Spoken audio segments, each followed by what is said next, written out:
Hi, good evening. Today at Entrepreneur India, we have with us Acharya Prashant. Acharya Prashant, thank you so much for talking to Entrepreneur India today. Welcome.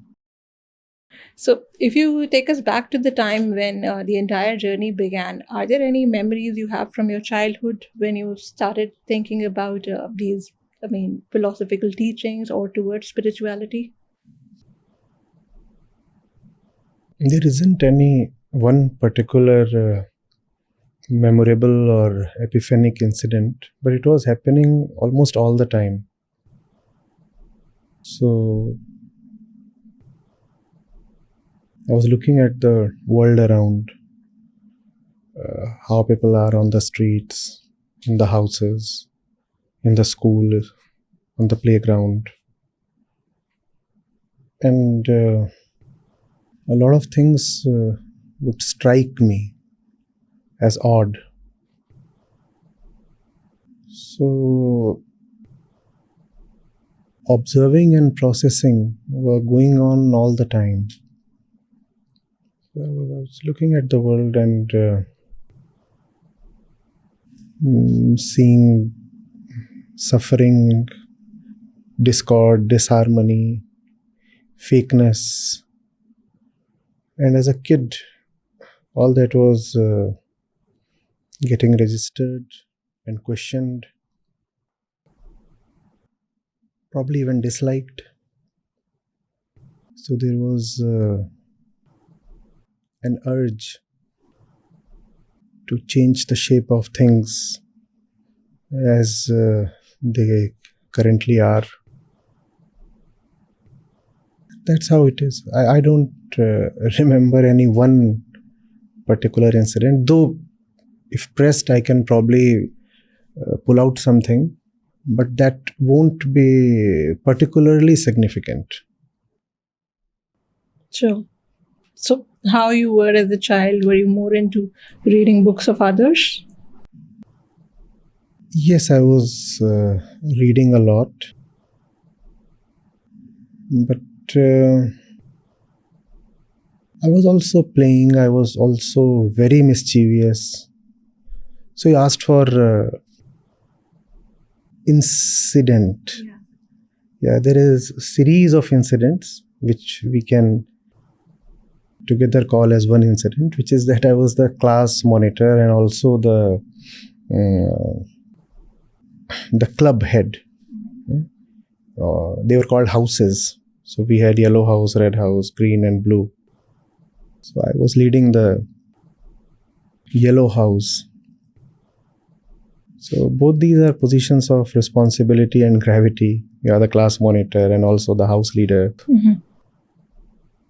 And quite often I would be found standing outside the class in punishment. Okay. So a lot of teachers, I very fondly remember them, they had a certain liking for me. So they would come and say, you have to take responsibilities in life. And once you are in class 11th, probably you will become the head boy of the school. And why must you bring this upon yourself? Being the monitor of the class, why should you, of all students, be found being punished? So I was quite a mischievous brat, also a studious one.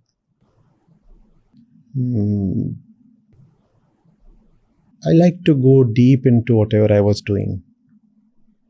So that led to all the academic accolades. That also led to the headache that I would cause sometimes to my family, sometimes to my teachers. Mm-hmm. And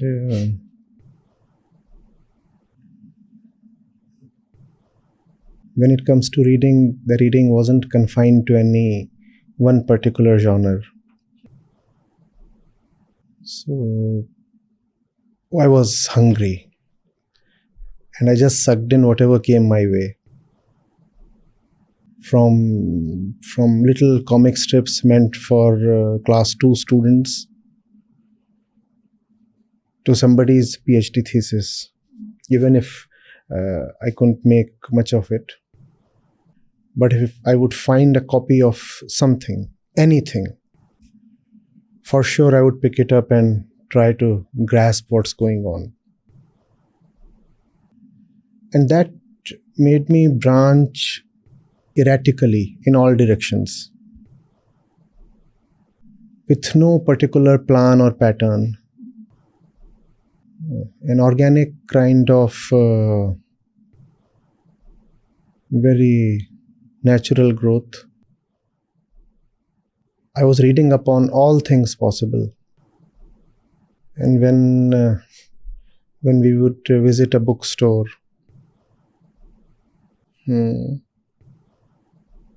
so I would never be satisfied with the number of books purchased that particular visit. In fact, my father would specifically plan visits to bigger cities where we had more prominent bookstores, just so that we could purchase books for me. So he was an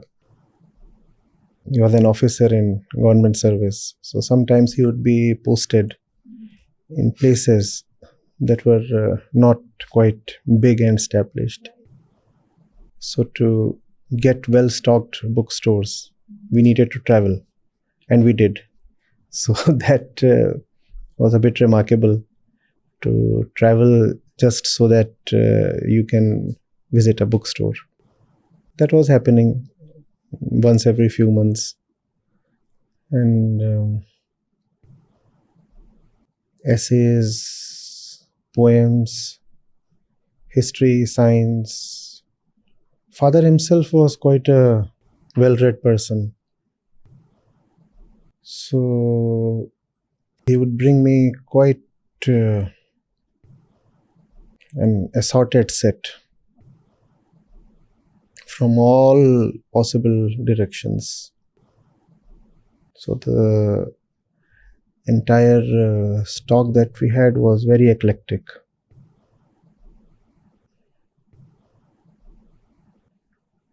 Sure. So you also mentioned about how you looked at the world in terms of the kind of suffering it had. So at that time, would you go to someone and talk about it? I was a hesitant kid. Even if I was mischievous, that mischief was limited to my inner circle. When it comes to outsiders, I am initially quite hesitant in approaching or talking. I was basically shy. Okay. So I could be called an introvert.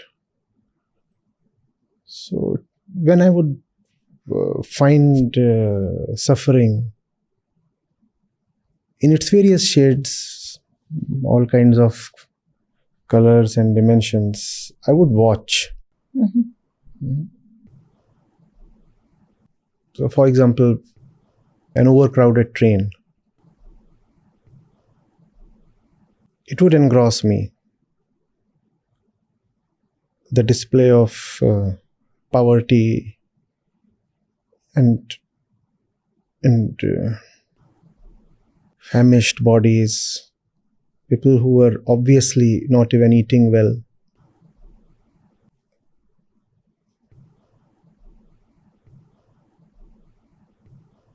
Patched clothes. Kids who were obviously not going to school. And that would numb me down. I'm trying to recollect. I don't remember approaching anybody to speak to them or whatever, knowing fully well that there's nothing that I can really do. And probably I was not going to make a half-hearted attempt. it was so significant for me, the fact of human suffering, that it was a disgrace to the suffering one to just go and console him or her. If suffering actually means so much, then it deserves to be taken head on. Or you are just a pretender. I mean, there is someone who is on a very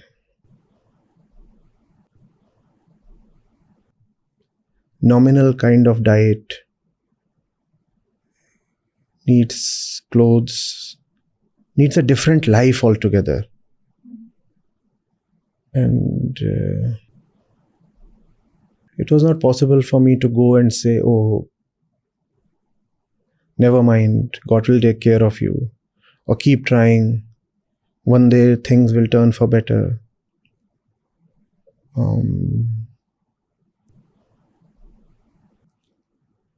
But it would stay with me for long and turn into a quiet silence within. So you're not even confided to your family about it? Not even once. I don't remember talking to anybody about what I was making of the world. So, Lucknow, where I did my ICSC, class 7 to class 10, I would be returning home on my bicycle after school. And Nishatganj. And there were these shops, butchers' shops. And you would see animals, the chicken being pulled out, and their feathers are being plucked. And there would be a lot of noise from the animal, helpless cries, unnerving cacophony. And then suddenly there would be total silence. He's gone, finished. And whenever such a thing would be happening, I would just stop there and look from a distance.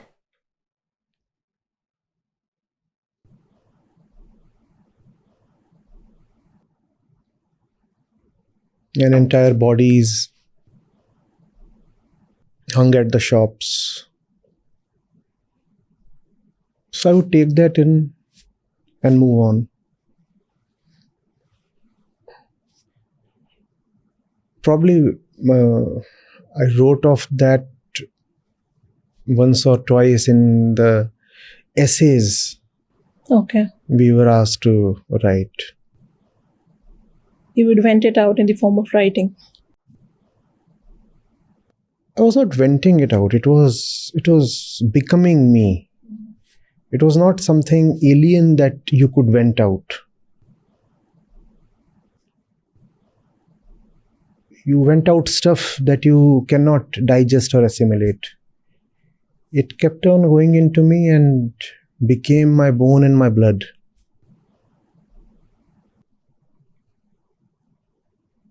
So,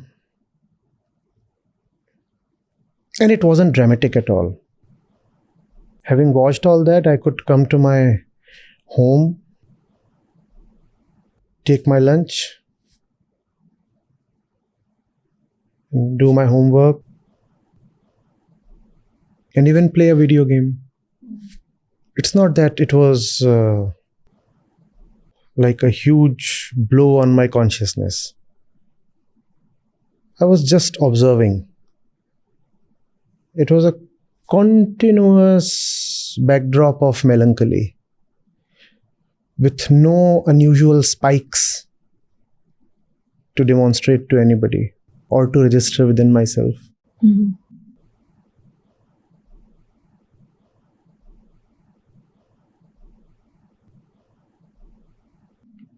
Yeah. Sure. So at that stage, what that kid wanted to do, what that kid wanted to become.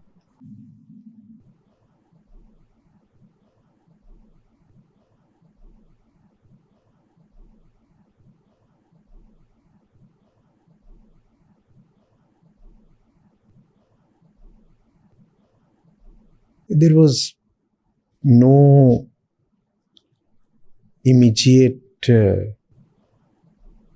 purpose or objective.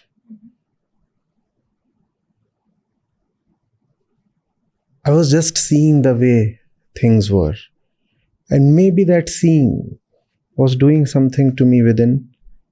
Maybe that continuous observation molded my decisions later on. But I don't remember coming to any kind of conclusion early on. No, I was not thinking of changing the world. I wasn't thinking of reforming the society. I didn't even know why things are the way they are. In some way, I was just stunned. When you are stunned, you don't start darting in some direction with purpose. You're seeing these things, and it's a continuous process of passive stunning. Every single thing.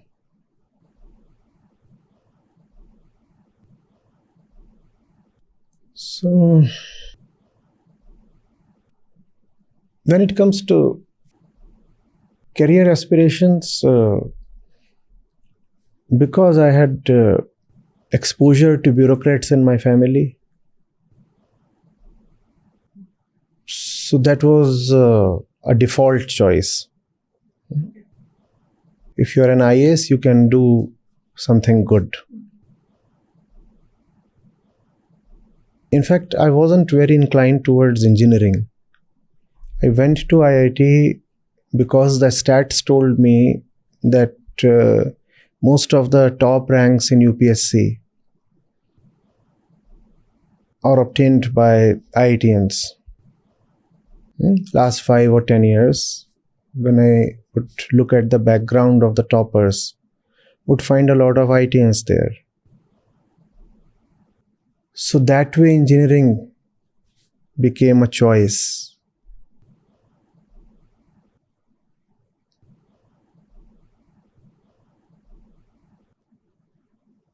I was groping. I would be dishonest if I say I had any clear direction. And I wasn't exactly in a hurry, because that would have been dishonest. If I do not clearly understand what's going on, how do I form a definite picture and freeze a definite plan of action? The picture was emerging, and the plan of action would follow from that. You see, what I'm calling as cruelty, I didn't know whether it's coming from religion or economics, or basic human biology itself. Maybe we are cruel by our very physical composition. I didn't know. I was just seeing something that would shock me. I didn't understand it. So I waited for the clarity to emerge, and it's still emerging. It's a work in progress. The way things are interconnected, the way everywhere it's a play of the same inner tendency. Mhm. It took me a long time to come to see that. Would sound very dramatic if I say I had clarity at the age of 15.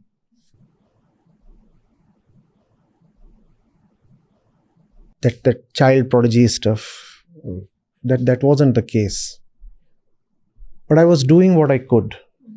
I was observing, I was reading, and on issues that I couldn't grasp, I would have conversations with my father. And he had the knack of simplifying things instantly.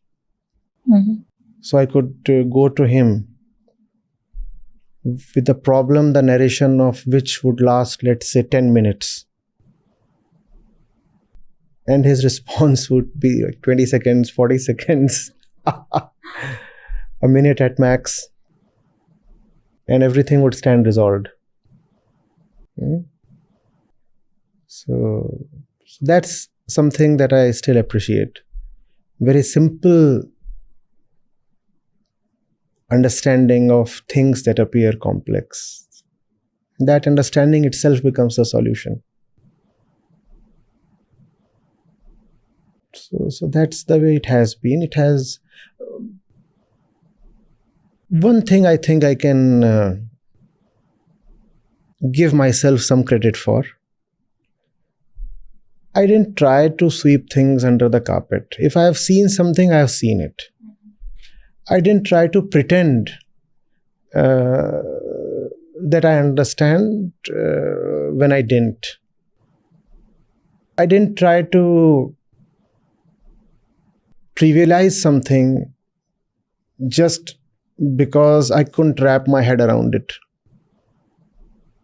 If something was beyond my comprehension, I let it stay there. So, and the process remained continuous. In that sense, not the exact word, but a bit laborious and demanded patience.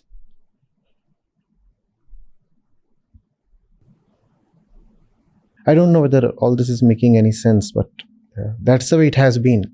It didn't make much sense even to me, so I don't expect it to be very obvious to everybody, but fine.